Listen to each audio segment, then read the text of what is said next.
Ce qui est intéressant dans cette question, telle que tu me la poses, eh bien, c'est tout de suite cette volonté de voir, au sens grec du terme, iden, voir par l'esprit un potentiel. Et ce qu'il faut tout de suite appréhender dans cette question, en apparence totalement anodine, c'est à quel point le potentiel est associé à quelque chose, à une chose qui se verrait, une propriété.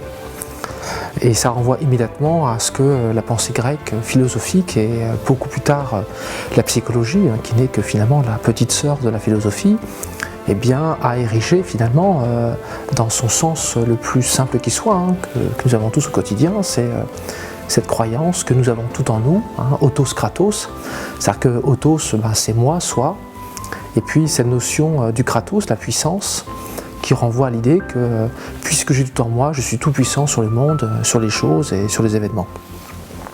Et donc le potentiel a été associé à cette puissance, qui dit qu'il a du potentiel, donc il est puissant sur les choses. Voilà.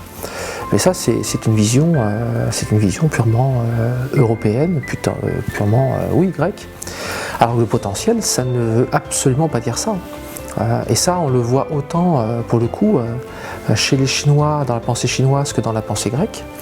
Pourquoi ? Parce que le potentiel, eh bien, c'est littéralement l'ensemble des forces pour qu'un système devienne actif. C'est-à-dire en tout et pour tout, c'est-à-dire que c'est tout ce qui est à l'extérieur de l'individu, de la personne, et qui par combinatoire, qui par corrélation, qui par processivité, fait qu'à un moment donné, les capacités d'une personne peuvent justement amorcer leur actualisation. Lors de mon travail de recherche, j'ai pu observer la nature en bas du moulin là. Et j'ai longuement étudié un certain nombre de plantes, dont la glycine de Chine. Et le potentiel, eh bien, c'est à la fois la proximité à quelques mètres de la rivière, c'est la manière dont la glycine est orientée au regard de la colline qui est juste ici, des forêts qui sont là. C'est la manière justement dont les journées alternent pluie, rosée, chaleur, fraîcheur. C'est cet ensemble hautement complexe qui configure, qui donne cette question, qui apporte, devrais-je dire, ces questions du potentiel, c'est-à-dire l'ensemble des forces pour que la glycine de Chine puisse croître, se développer, s'actualiser de manière rapide, plus lente, selon les journées. Voilà. Donc le potentiel n'est ni une propriété humaine, c'est-à-dire à dire qu'une personne a du potentiel, dire que cet enfant a du potentiel, c'est une erreur. C'est une erreur, j'ai envie de dire même dangereuse. Pourquoi ? Parce que lorsque l'enfant a 10 ans, 15 ans, 20 ans, dire qu'il a du potentiel, c'est très rassurant.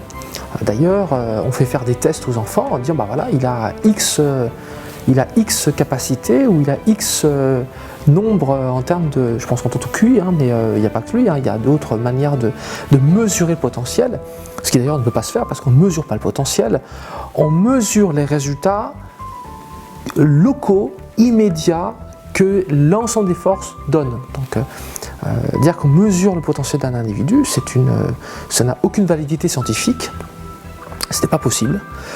Par contre, ce qu'on peut évaluer, c'est l'ensemble des conditions favorables pour que les capacités d'un individu puissent s'actualiser. C'est-à-dire, quelles sont les forces en cours à partir desquelles les modes opératoires de l'enfant, de l'adolescent, du jeune adulte, de l'adulte, peuvent laisser leur pleine capacité, c'est-à-dire leur pleine activité, croître.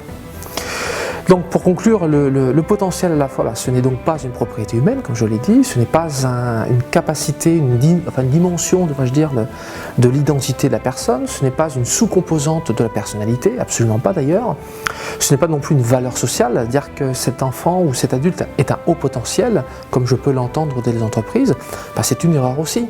Parce que dire qu'il est un haut potentiel, vous voyez déjà rien que la formulation, on met ce copule être, ce copule qui est ce petit mot de relation, qui est un petit peu comme une bernique sur son rocher, fixe l'individu à la note qu'on lui donne.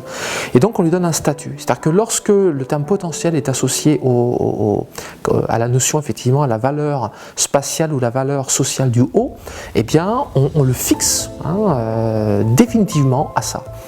Alors lorsque je le disais il y a un instant, l'enfant à 15 ans ou le jeune adolescent, post-adolescent à 20 ans, c'est rassurant, ça le gonfle d'orgueil, c'est les parents avec. Mais lorsque le post-ado est devenu jeune adulte, adulte à 35 ans, et qu'à 40 ans, la fameuse promesse du haut potentiel ne s'est jamais réalisée, mais qu'il entraîne de la frustration, eh bien, on a là un échec social. Pourquoi? C'est quoi l'échec? Escoéré, hein. C'est ce qui se retire à lui. C'est-à-dire qu'il n'y a pas eu justement les conditions favorables pour qu'il puisse s'actualiser, parce qu'il y a eu une erreur donc catégorielle, c'est qu'on lui a fait croire que le potentiel était en lui comme une propriété, alors que le potentiel n'a jamais été en lui, mais à l'extérieur de lui, tout autour de lui, mais tellement entraîné à voir par rapport à un ensemble de critères qu'on peut lire dans les livres, partout, voilà, il est ceci, il est cela, elle est ceci, elle est cela, eh bien cette personne s'est coupée du monde, incapable de regarder autour de lui ou d'elle l'ensemble des facteurs où ces modes opératoires naturels peuvent opérer. Voilà. Un exemple très basique, hein, je prends l'exemple que je connais le mieux en tant que breton, eh bien c'est l'exemple du navigateur. Le navigateur a les pleines capacités parce que le potentiel est là. C'est-à-dire concrètement, il lui faut donc un bateau, il lui faut de l'eau, il lui faut du vent, il lui faut une marée, à minimum, il lui faut des courants, d'accord?